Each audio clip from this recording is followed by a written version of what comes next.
Hi everyone. This is a small presentation about a dizziness that can be that the child can present with.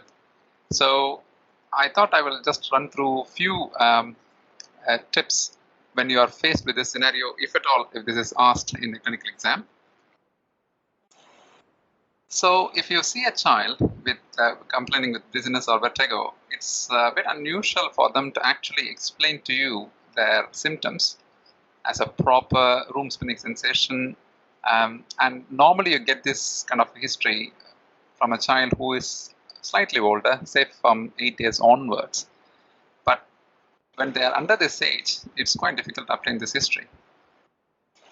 The most common presentations that they can come across is like a fright or a pallor, clutching, bumping into things, being clumsy, and they can complain that they are finding it difficult to ambulate in the dark, or sometimes they can also present with abnormal movements or behavior. When it comes to managing these children, I can't stress more about getting a detailed history because majority of the time that gives you the diagnosis, and then you come for a detailed clinical examination. When talking about clinical examination, you should include a general examination of the patient as a whole, a cardiovascular examination, neurological, and neurotological. If you look a little bit deeper into neurotological examination, you have to get some audiological investigations done, ocular examination, your vestibular examination, and also examining the central nervous system, including the cranial nerves. The specific testing that can happen for semicircular canals includes nystagmus, and I would recommend that you know the degrees of nystagmus, head shake test. More and more departments are now doing a video head impulse test, and also there are departments which do vestibular evoked myogenic potential. It is important that you know a little bit about these tests, and please visit your audiologist or an audiovestibular physician who can give you some ideas about these tests. Coming to testing the cranial nerve, central nervous system, it includes pursuits and saccades and your vestibular reflex test. They might ask about your vestibular spinal tests, which includes Romberg's, Unterberger's, and gait tests.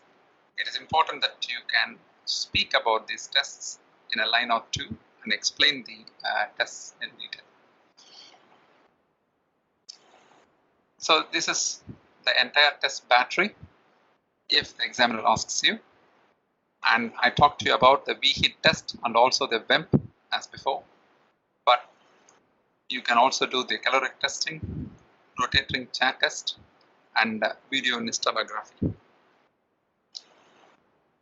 So a systematic approach in taking a history and also a detailed clinical examination and other investigations as discussed here will give you a diagnosis. Obviously, nowadays we work in liaison with the audiovestibular physicians who help us in managing this children. Thank you. So, I thought I will also speak about Jehovah's Witness. Sometimes you might be faced with the exam if they say that, okay, this patient has Jehovah's Witness, and if you are listing them for surgery, how are you going to manage this scenario of the patient? Most of the trusts do have a hospital policy in approaching these patients, but I thought it will be better to go through few of them so that you have some structure in your head so that you can speak through for the 5 minutes. First of all, it is important to know that we are going to approach this patient as a multidisciplinary approach. You can see here the teams that can be involved or involved in managing this patient. The pre-op assessment team, the anesthetic department, the hematology department, the transfusion practitioner, and the operating department. So when you are listing a patient with Jehovah's Witness, it is important that you keep all of these people informed and approach this patient holistically. Planning ahead is the best thing in managing these patients. You have to establish the personal views. You need to make sure that what they are ready to accept in case of emergencies and what they can't. It is also important when it comes to whether this patient is an adult or a child. A few things that you can do beforehand is if the patient suffers with anemia, you can correct it. If they have any clotting abnormalities or if they are on any medications, then you can make sure that you can correct them. Get a detailed medical history as well. Coming to during surgery, what can be done? Meticulous hemostasis, as we ever would like to achieve. You can also use hemostatic devices, lasers and microwaves. Minimally invasive procedures are becoming more and more favored procedures. Arterial occlusion by interventional radiologist, and you might already know that when dealing patients with JNA, VHIT, intraoperative blood salvage, where the patient's blood can be saved for later usage. You can also give them a hypertensive anesthesia, and you continue to monitor the patient all through the procedure, and it is essential that you maintain a normothermia during surgery to prevent blood loss.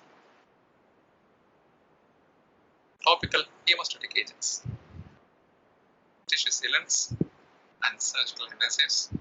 You might have heard about TCEAL. Injectable agents like tranexamic acid, which has been included in the major hemorrhage protocol, as you are aware, and drugs like vitamin K and desmopressin can be used. And you can also use other agents like a fibrinogen concentrate or a prothrombin concentrate during surgery. So once the surgery is over, for managing these patients, blood salvage can be used if they need it. You can give them oxygen support and hyperpanic oxygen. You need to make sure that the patient does not get infected, and if necessary, give them prophylactic antibiotics. And if the patient has an actual bleed, you can do direct pressure, elevate the body part, and also give them a controlled hypertension. If you have to treat the shock, then gentle position, you need to replace the volume as per the guidelines. But also you can use a medical anti-shock trousers. So these are the few things, and essentially most of them are in our hospital policy. I was sharing with you. I would advise you to actually look into your own hospital's policy and get a good idea, if at all you are faced with this scenario in the exams. Good luck. I thought I will talk to you about the role of pulse oximetry in pediatric ENT. So currently this seems to be a hot topic, which I will talk about the evidence in a little bit. But the reason to give this talk is mainly based on the consensus statement that was published, as you are completely aware, in 2009. There was a working group who looked into managing patients suffering with sleep disordered breathing, and particularly when you are subjecting them for a surgical intervention in the form of tonsillectomy and adenoidectomy. They brought in few criteria where they separated the patients who can be operated in a district general hospital, and also they gave a clear criteria where these patients has to be transferred to a specialist pediatric unit for their management. As you can clearly understand, this has added up a lot of volume of work for this pediatric centers. And I would strongly recommend that you have an understanding of this consensus statement, which I hope you already have. When presented with overnight pulse oximetry, the things to consider are, what is the total duration of the study? Sometimes you give them out a overnight pulse oximetry, which typically happens at home. You get the machine back, and you can see that the child they had a recording, or the probe was connected for an hour or less than an hour, and sometimes completely blank where the probe has moved away. So we would recommend at least 6 to 8 hours of recording to give us some idea about what's happening. The next thing to see is the average saturation and also duration of the saturations below 89%. The number of desaturations, which is typically defined as less than 4% of the baseline, and what is their lowest saturation.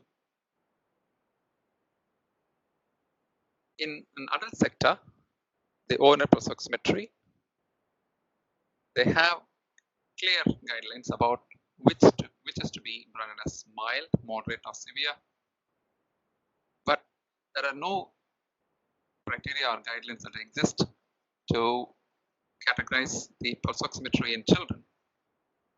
What we tend to use quite commonly is the Megill's criteria, and as you can see on the screen, it is classified as normal, mild, moderate, and severe based on the number of events below a certain oxygen saturation. If the number of events of saturation which is less than 90%, and if it happens more than 3 times, then we categorize as mild. If the saturations are less than 85% of the 85% more than 3 times, then it is categorized as moderate. And if it is less than 80% on more than 3 occasions, it is categorized as severe. But again, so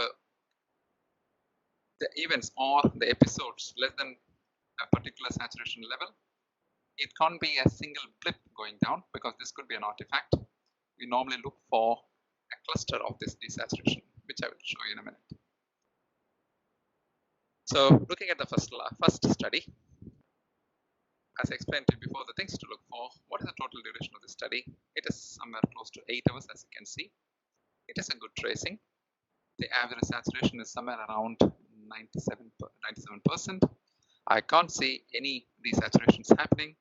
And the pulse rate, yes, slight fluctuation, but within normal limits.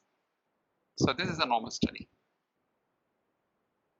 Coming to next one, you can see that there are few desaturations happening, and these are below 90, not below 85. Yes, there is one which you can see which is happening here, but the pulse is not, there is no increased tachycardia along with this drop, so this could be an artifact. But if you look at other events where you can see one here, you can see probably one here, and also possibly here, they are slightly below 90 with a little bit of a tachycardia, and we can call this as a mild. Again, there are increasing discussions happening between desaturation and the correlation with the tachycardia, but I can talk about this all day. So let us move on to the next slide. So duration of study, you can see started at 7:30 and the probe came off around 6:30, which is a good 11-hour study.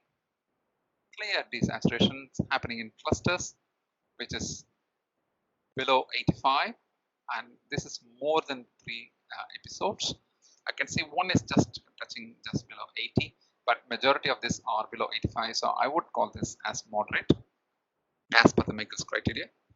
Moving to the next one, you can see clear clusters of desaturation dropping well below 80, and definitely on 3 or more occasions with a good correlation of tachycardia. This is a severe form of OSA, and I can show you one more example. This one, which is again categorized as severe. And it's also important to know how low the saturation is going, and particularly in this scenario, you can see that it is actually touching close to 60. So, do we have to do our own pulse oximetry? I'm sure that you came across this evidence that was published by the VAPO and ENT UK not long time ago. And if you haven't looked into this evidence, I would strongly advise to actually look into this, and also better to look into the summary of this document. The reason they looked into this one is there were increasing amount of load of patients that has been referred to tertiary pediatric centers, and the working group thought that most of these patients could have been managed at the local hospital, and they came out with some recommendations. One of the recommendations, which is quite relevant for this talk presentation, is there will be no need to do pulse oximetry on a routine basis for children more than 3 years of age and children who does not have any comorbidities or non-syndromic kids who are more than 3 years of age. They still recommend to do pulse oximetry when they are less than 3 and if they are having significant comorbidities or if they are syndromic. So please have a look at this document. So the outcome of this document clearly says that the clinical assessment is all that is required to proceed with making a decision whether to offer them surgery or not. And pulse oximetry is not routinely recommended. There is other test which is polysomnography, and as you can clearly understand, there will be a long waiting time to get this one done, but that should be used selectively in cases who have got comorbidities or if there are multifactorial reasons causing a sleep disorder breathing in a child. Thank you very much.